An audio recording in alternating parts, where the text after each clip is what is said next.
Stop excusing people for lacking boundaries. Huh?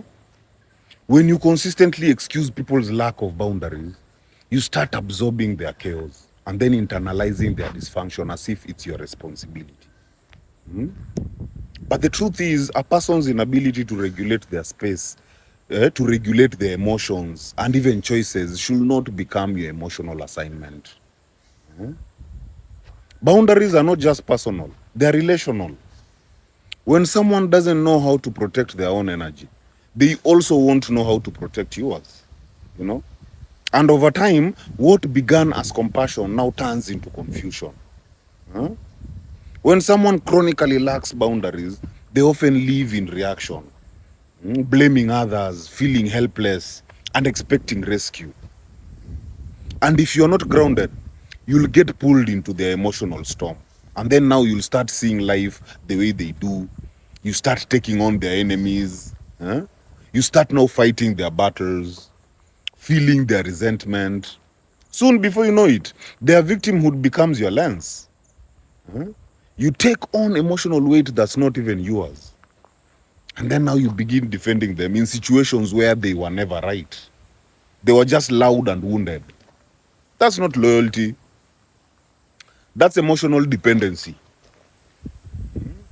It's one thing to observe someone's life and think they're struggling, but they're trying, you know. But it's another to say they're struggling, so I'll excuse everything they do, even if it hurts me.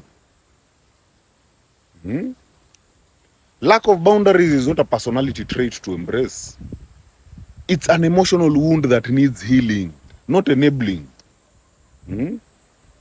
Discernment will help you support people without becoming their savior. You need to know the difference between discernment and judging.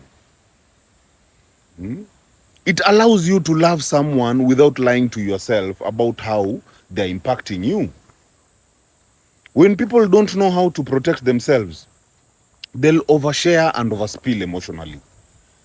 They'll involve others in personal conflict. They'll expect others to choose sides. They'll weaponize connection as loyalty. If you're not careful, you'll take on their trauma as if it's your duty. You'll burn bridges for them. You'll carry their pain like it's yours to heal. You'll end up abandoning your peace to prove your love.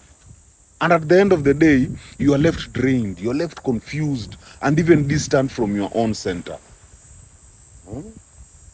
If someone won't own their patterns, if someone refuses to set boundaries, if someone won't take accountability for how their life is unfolding, then you fighting for them that is emotional overreach. You can support someone's healing, you know. You can model healthy behavior. You can even love them from a distance. But you can't be more invested in their peace than they are. You know, you need to choose compassion, not compromise.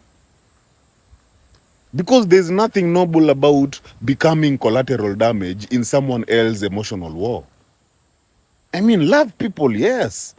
Support growth, yes. But never forget you are not their boundary. You are not their shield. You are not their therapist. Neither are you their fixer.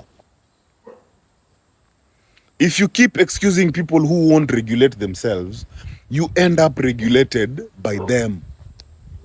My people, protect your peace. Use discernment. Let people own their own patterns and decide if and how you want to stay connected to them. My people, heal. Heal.